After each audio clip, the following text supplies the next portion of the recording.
The natural gas boom in northeastern and central Pennsylvania is exploding with controversy. This is pretty disgusting that we have to live like this for over 2 years now.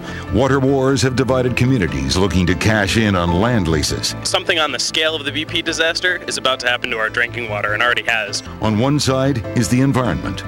On the other, the economy. We need the income. The state needs the income.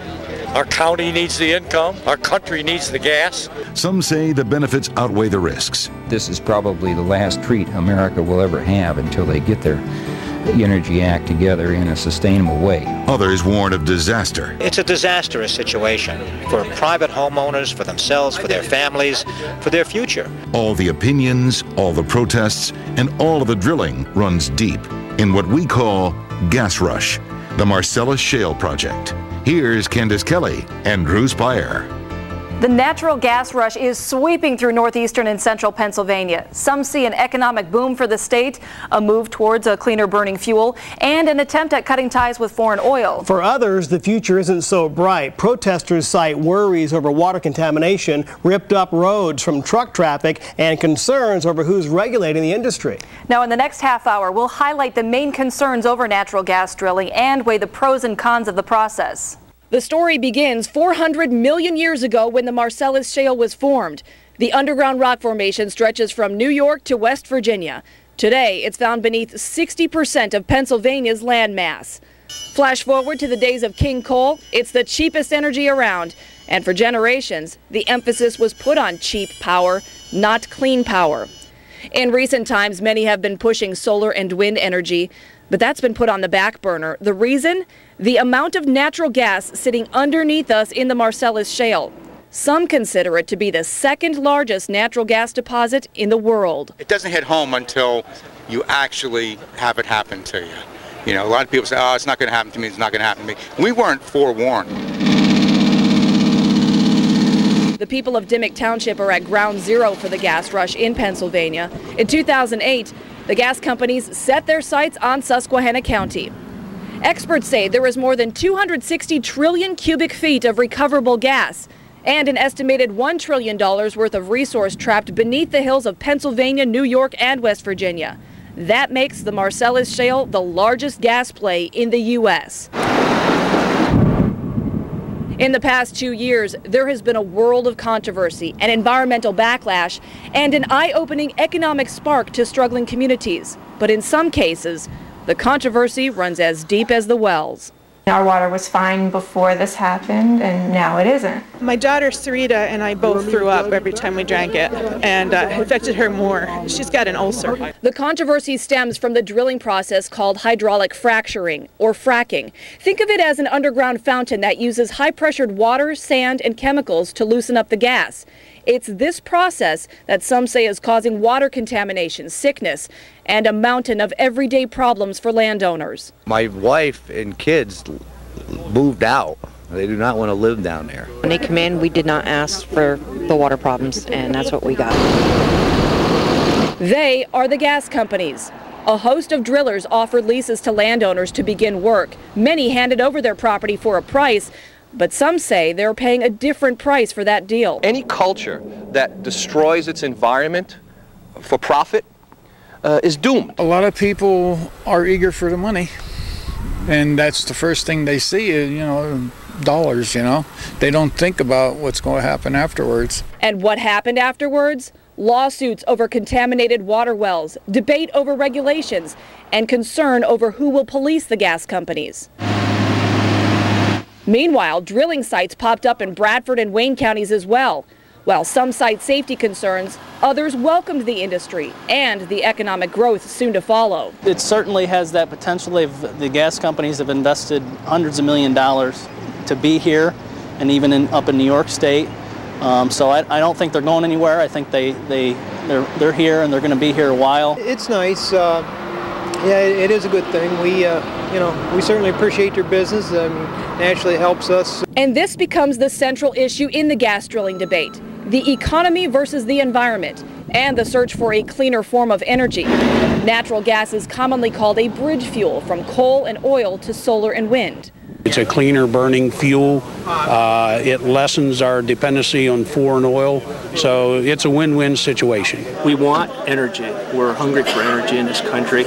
All these people drove here in cars. They didn't pedal their bicycles. Chesapeake people are trying to do us a favor here to bring us a little money because we've lived on poverty here, working on the soil and so on, and they're trying to do their best. And now as the gas rush continues, much of the focus is on the regulators, who will keep the industry in check, who will protect the people, and who will make sure the drilling communities, along with the entire state, enjoy the economic boom many say is a foregone conclusion for decades to come. Safe drilling now! Safe drilling now! Safe drilling now! In neighboring New York, the debate has drillers on the defensive. Lawmakers put a moratorium on natural gas drilling over water safety concerns. And just last month, Pittsburgh City Council voted unanimously to ban drilling within municipal limits. About a year later that we found out there was natural gas here, no one else knew either, so it changes everything. Many communities in northeastern and central Pennsylvania spent the last 2 years trying to educate the people on natural gas drilling. We will fuck you! Protesters have shown their opposition. Supporters tout the chance for tens of thousands of jobs in PA. And those who have experienced the process continue to tell their story in an effort to sway public opinion. I'm hoping this is going to open the eyes of a lot of people, and step back and take a look at this whole situation. I can live without gas. I can't live without water. Affected families are at the heart of the anti-drilling movement. It's their stories that got the attention of those looking to not only protect individual landowners, but the environment on the whole. Our Eric Dable has more on the local people affected by drilling and their battles with the gas industry. For the last 2 years, Craig Sautner of Dimmock Township says he hasn't been able to trust the water coming out of his tap. He blames natural gas drilling, which started in his community in August 2008. I mean, I came home one night and, I flushed the toilet and I said, why is it, a little murky in there? And I figured maybe something got stirred up in the tank, so I did it again and the same thing. Sautner never expected that would be just the beginning of his problems. He says the gas company drilling in his area, Cabot Oil and Gas, contaminated his well and others with methane. My daughter would get in the shower and she'd get out and lay on the floor because she thought she was going to pass out from the methane. That's what the water. So that's about the time where you went from the filtration system to the water buffalo. Yep. Sautner says from 2008 to 2009, his family lived with a filtration system in his basement to take showers. For drinking, they relied on bottled water. Putting a filtration system on a well like that, if it's not pure coming out of the ground, it's like putting a Band-Aid on something.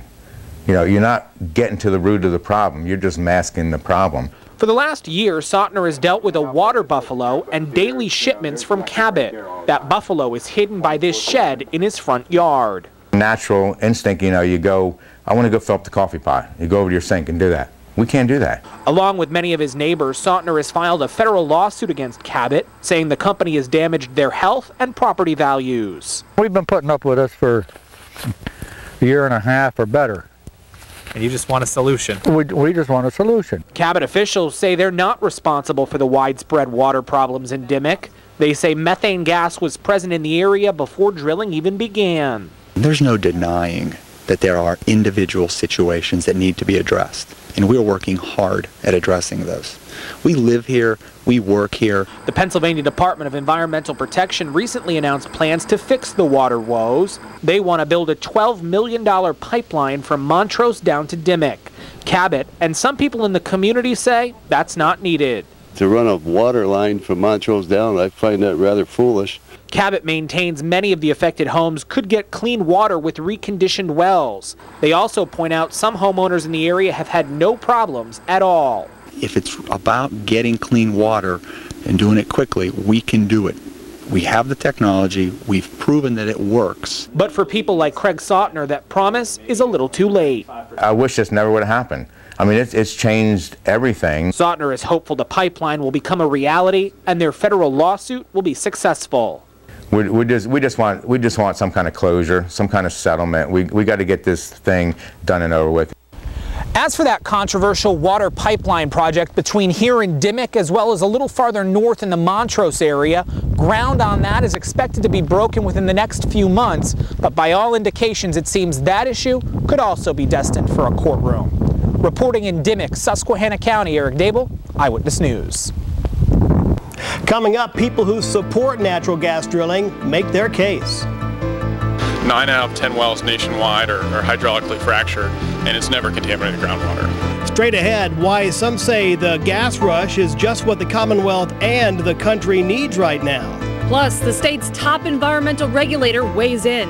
Well, it's a disgrace that we don't have a severance tax in place already. How state leaders in Pennsylvania are handling the gas boom and who is policing the drillers. And later, a local filmmaker scores a national hit that continues to stir up controversy. Your water will become contaminated, your air will be polluted, your house will become unsaleable, and your health will be at risk. We'll talk with the writer and director of the documentary Gasland about what he thinks is happening here in our area.